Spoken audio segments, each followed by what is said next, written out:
Si Mike, bali tatlo sila nag-aaral, pati yung isa, yung ate niya, anong pangalan nun? Ate, Genevieve. Genevieve. Sige, ito, dagdag mo sa baon nyo, ha? Lili. No, magandang umaga po mga kapatid. Ito po si Maika. Oh.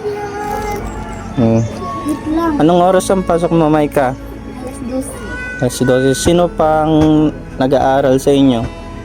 Ako ba naman? Ikaw. Ayaw ko nga ate. Yung isa, yung ate mo. Tapos, itong maliit. Tatlo lang kayo. Sino? Ito? Damit ikaw, bunso. Siya, anong grade niya? Grade 1 kinder. Kinder. So, anong oras ang pasok niya? Alas 7. Shit. Ngayong alas 7? Damit na ikaw, bili. Kapag ganito na to. 7. Nag-almusal na kayo?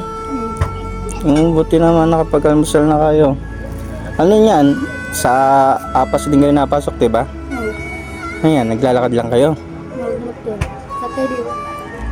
Maghabal. Kano pa masahe dyan, habal? Kung sa 40. 40? Dalawa na kayo nun. Papasok. Oh? Kapag may niya kayo, ako na miskula.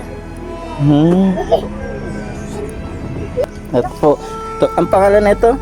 Yes. Eunice. Ayan, si Eunice. Kinder na po si Eunice. Si Mike, bali tatlo sila nag-aaral, pati yung isa, yung ate niya, anong pangalan nun? Ate, Genevieve.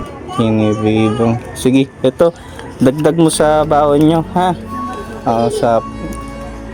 Sa susunod, pag medyo maluwan tayo,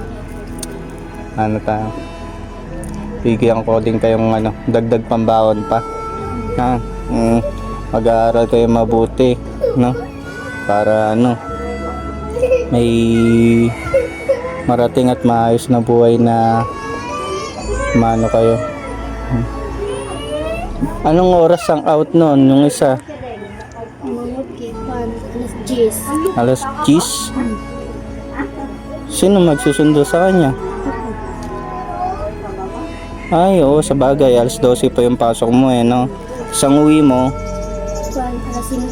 Alas 5 ng hapon. Di lalakad ka na yan? Magbas. Magbabas ka na. Oo. Yung mga kapatid, yung layo ng school nila, dito mga 4 kilometers yung layo. Kung lalakarin ay malayo-layo din. So, nasakay naman sila. Sige. Ingat kayo sa pagpasok, ha? Tapos pag bigyan-bigyan ko kayo, ha? Sige. Ayan. Yung isa, anong oras ng ate mo pagpasok? Alas 5 ng umaga. Tapos ang uwi niya? Alas 12. So pumasok na pala siya. Iba oras no. Sige, yun na. Maika, ha? Ingat kayo sa pagpasok. Hello, bebe. Kamusta na ikaw? Bebe. Kapag short ka. Bis na ikaw. Uniform na Eunice. Ayun, nag-uniform na si Eunice. Sige. Ingat kayo pagpasok ha. Hanggang dito na lang po mga kababayan. Ito po kayo sa susunod about po sa magkakapatid na to. Marami pong salamat. God bless.